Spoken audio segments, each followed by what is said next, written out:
അംബാസഡറിനെ പറ്റിയിട്ടാണേ. നമ്മുടെ പഴയ brand car അംബാസഡറിനെ പറ്റിയിട്ടല്ല, brand അംബാസഡറിനെ പറ്റിയിട്ടാണ്. പല ബിസിനസ്സുകാരും, എസ്പെഷ്യലി സെക്കൻഡ് ജനറേഷൻ ബിസിനസ്സുകാരുണ്ടല്ലോ, വലിയ കാശുകാരായവരുടെ മക്കൾ, അവർ വന്നിട്ട് പറയും, പക്ഷേ ഞാനൊരു പുതിയ സാധനം തുടങ്ങാൻ പോവുകയാണ്. ഇപ്പോൾ ഒരു ചെറിയ രീതിയിലൊക്കെയാണ് തുടങ്ങുക, പക്ഷേ 10-20 ബ്രാഞ്ചുകളൊക്കെ ആയി നമുക്ക് കുറേ ടേൺ ഓവറൊക്കെ ആയി കഴിഞ്ഞാൽ ഗംഭീരമായിട്ട് പരസ്യം ചെയ്യണം, പൃഥ്വിരാജിനെയോ മോഹൻലാലിനെയോ മഞ്ജു വാര്യരൊക്കെ അംബാസഡർ ആക്കണം, ഗംഭീര ആഡ് ഫിലിമൊക്കെ ചെയ്യണമെന്നുള്ളത്. കേൾക്കുമ്പോൾ രസമുള്ള സാധനമാണ്, ശരിയാണെന്ന് തോന്നും. പക്ഷേ ഇത് തല തിരിഞ്ഞൊരു സംഗതിയാണ്. കാരണം നിങ്ങളുടെ ബിസിനസ്, നിങ്ങളുടെ ബ്രാൻഡ് നല്ല സക്സസ് ആണെങ്കിൽ പിന്നെ വെറുതെ ഈ ബ്രാൻഡ് അംബാസഡർമാരുടെയും പരസ്യത്തിൻ്റെയും ഒന്നും പിന്നാലെ പോകേണ്ട ആവശ്യമില്ലെന്നേ. എന്താ പറയുക, ഹൈലി സക്സസ്ഫുൾ ആയിട്ടുള്ള ഗ്ലോബൽ ബ്രാൻഡ്സ് മഹാഭൂരിപക്ഷവും ഈ പണികളൊന്നും ചെയ്യാത്ത ആളുകളാണ്. ഞാൻ നേരത്തെയും പറഞ്ഞിട്ടുണ്ട്, ഇലോൺ മസ്ക് അമേരിക്കയെ വിലക്ക് വാങ്ങിച്ചു എന്ന് പറഞ്ഞ ഇലോൺ മസ്ക് ടെസ്ലയ്ക്ക് വേണ്ടിയിട്ട് ബ്രാൻഡ് അംബാസഡറോ ഇങ്ങനെ ടിപ്പിക്കൽ പരസ്യങ്ങളൊന്നും ചെയ്യുന്നില്ല. മസ്ക് തന്നെ ചെയ്യുന്ന ഉഡായിപ്പ് PR വർക്കുകളിലൂടെയാണ് ഇയാൾ ഈ കാറും പ്രൊഡക്റ്റുകളെല്ലാം വിൽക്കുന്നത്.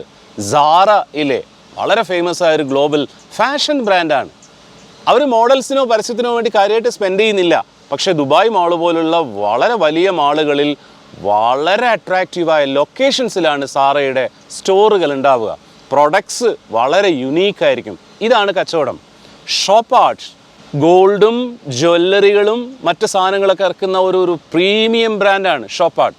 ഷോപ്പാർട്ടിൻ്റെ ഒരു കാര്യം അറിയാം നിങ്ങൾക്ക്, ലോകത്തിൽ ആദ്യമായിട്ട് 100% എത്തിക്കൽ ഗോൾഡേ യൂസ് ചെയ്യുള്ളൂ എന്ന് പ്രഖ്യാപിച്ച കമ്പനിയാണ്. എത്തിക്കൽ ഗോൾഡ് എന്ന് പറഞ്ഞാൽ കള്ളക്കടത്ത് വഴി കൊണ്ടുവരുന്ന ഗോൾഡ് ഉപയോഗിക്കില്ല എന്നുള്ളതല്ല, ഗോൾഡ് മൈനിങ് മുതൽ എത്തിക്കലായിട്ട് ചെയ്യുന്ന കാര്യങ്ങളെ ആ ഗോൾഡേ ഞങ്ങൾ ഉപയോഗിക്കുള്ളൂ എന്ന് പ്രഖ്യാപിച്ച കമ്പനിയാണ് ഷോപ്പാർട്ട്. കളറുമില്ല, അംബാസഡറുമില്ല, നത്തിങ് ലൈക്ക് ദാറ്റ്. ഒരു ബ്ലാക്ക് ആൻഡ് വൈറ്റ് ലോഗോ മാത്രമേ ഉള്ളൂ. സുഡിയോ ഉണ്ടല്ലോ നമ്മുടെ ഇന്ത്യയിലുള്ള, ടാറ്റയുടെ സുഡിയോ, ചുമ്മാ സുഡിയോ എന്നിങ്ങനെ എഴുതി വെച്ചിട്ടേ ഉണ്ടാവുള്ളൂ. അംബാസഡർമാരുണ്ട്, ആരാണെന്നറിയോ? Campus ambassadors. ഇവരുടെ പ്രൊഡക്ട്സ് വാങ്ങാൻ സാധ്യതയുള്ള ക്യാമ്പസുകളിലെ അത്യാവശ്യം ഫാഷനബിളായ കുട്ടികളെയാണ് അവർ അംബാസഡേഴ്സ് ആക്കുന്നത്. മാർക്സ് ആൻഡ് സ്പെൻസറിന് പേര് പോലുമില്ല, അത് തുടങ്ങിയ മുതലാളിമാരുടെ പേരാണ് മാർക്സ് ആൻഡ് സ്പെൻസർ. അപ്പോൾ ബിസിനസ് ചെയ്യുമ്പോഴുള്ള ഫൈനൽ ടാർഗറ്റ് എന്ന് പറയുന്നത് കുറേ കാശുണ്ടായതിന് ശേഷം കുറേ ആഡ് ചെയ്യുക എന്നുള്ളതല്ല, കുറേ ഗ്രോത്ത് ഉണ്ടായതിന് ശേഷം ആഡും അംബാസഡറൊന്നും ഇല്ലാതെ ചെയ്യുക എന്നുള്ളതാവണം.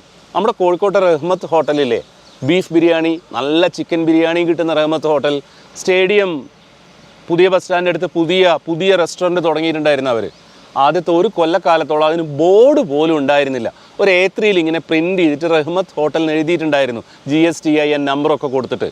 എന്നാലും റഹ്മത്തിലേക്ക് ആളുകൾ വരുന്നുണ്ട്. കാരണം അവിടുത്തെ biryani is an experience, brand is an experience.